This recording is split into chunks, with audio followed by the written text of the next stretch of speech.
Hello everyone. I know it's been a fat minute since I've made a video, and that was obviously not on purpose. Having a baby, I feel like, has not been as hard as everyone else has been telling us it will be, but it has been crazy. In the past 3 months since he was born, we obviously had a baby and we moved, if you can't tell by the background. We also had to switch him over to formula, and now he's starting to pee through all of his diapers. So we have to get a different brand and try out different kinds. So if you have a brand of diapers that you prefer, please let us know. But I will talk more about what it's been like to have a baby in a different video. Today, I just wanted to go through the labor and delivery process of having our sweet baby boy. I had to be induced with him just because he was not coming out naturally on his own. We scheduled the induction for a week after his due date. So we went into the hospital on June 17th around 7 p.m. And by we, I mean me, Nate, my mom, my sister, Nate's mom, and one of Nate's sisters. And both of our sisters just fell asleep in the hospital room, which was great.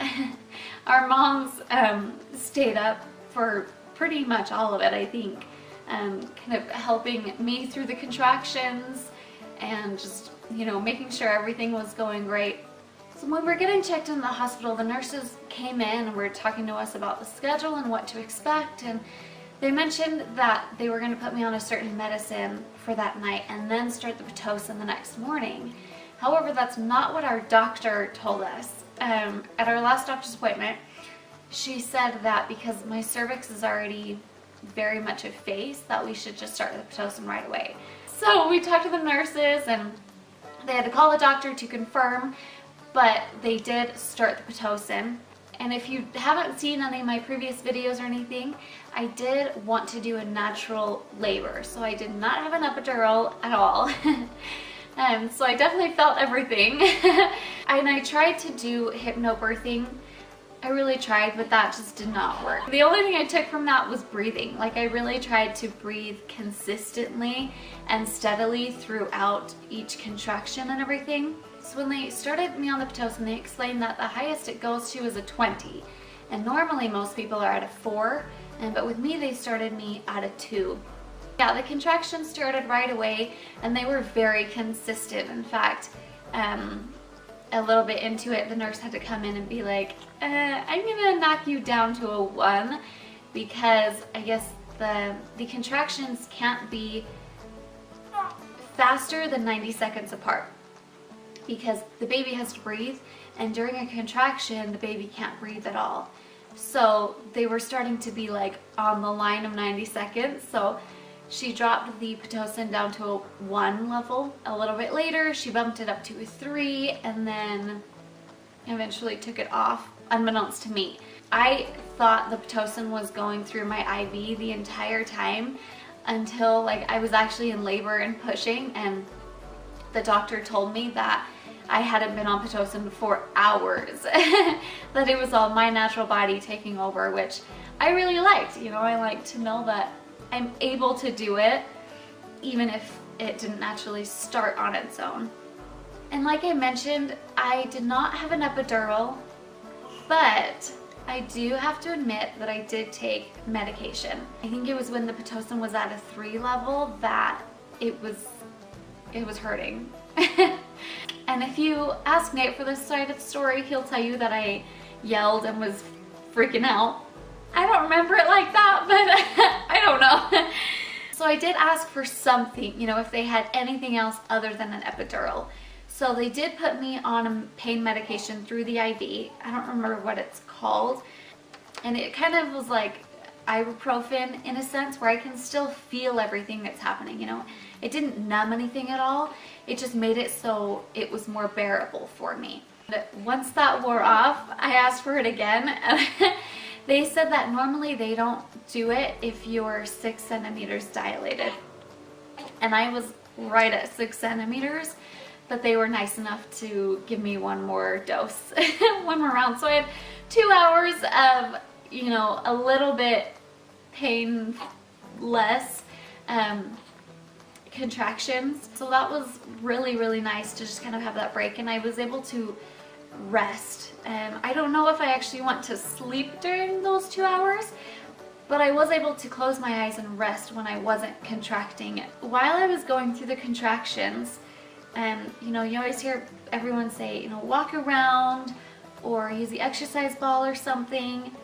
However, I could not. I tried the exercise ball, but I don't know if he was sitting on a nerve or something, but right at my hip, right where my leg hits my pelvis, there was an excruciating pain anytime there was pressure on it.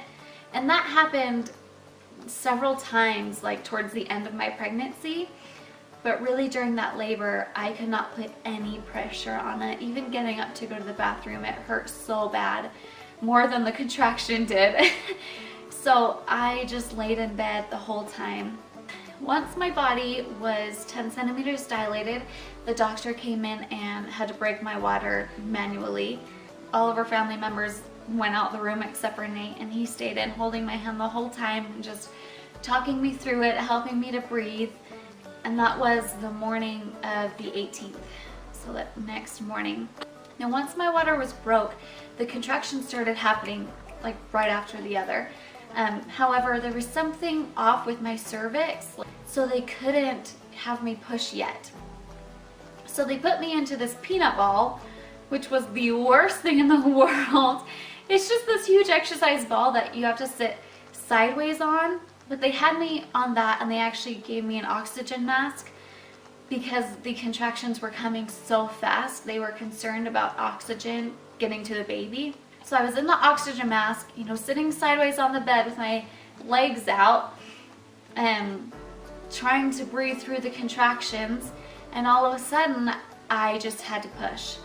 If your body's telling you you have to push, you have to push. And the only way I can describe it is when you have to poop randomly and you're like, it's kind of like a convulsion in a sense.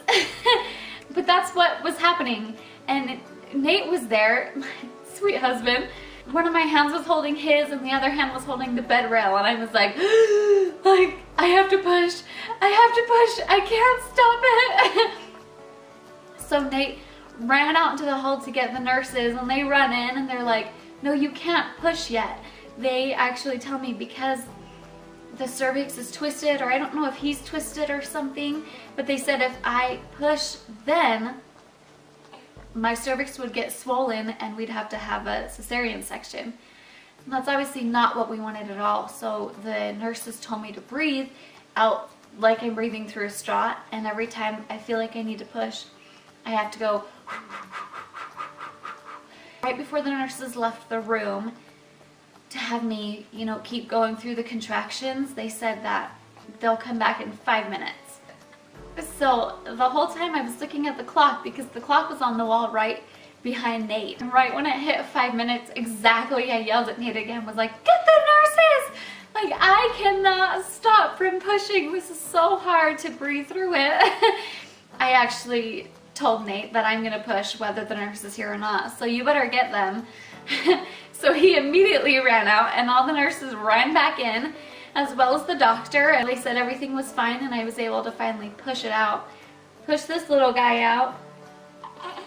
I've heard people say that pushing is the worst part, but for me, my body was so numb already from all of the natural pain I was in that it didn't even faze me at all, the pushing. I was just so ready to have him out. I was like, let's do this. The doctor actually told me to only push when I'm feeling a contraction coming on, but I just didn't even care. I literally just pushed like for a minute straight until he was out. I did not want to stop. But once he was out, it was the best thing ever. 11:07 a.m.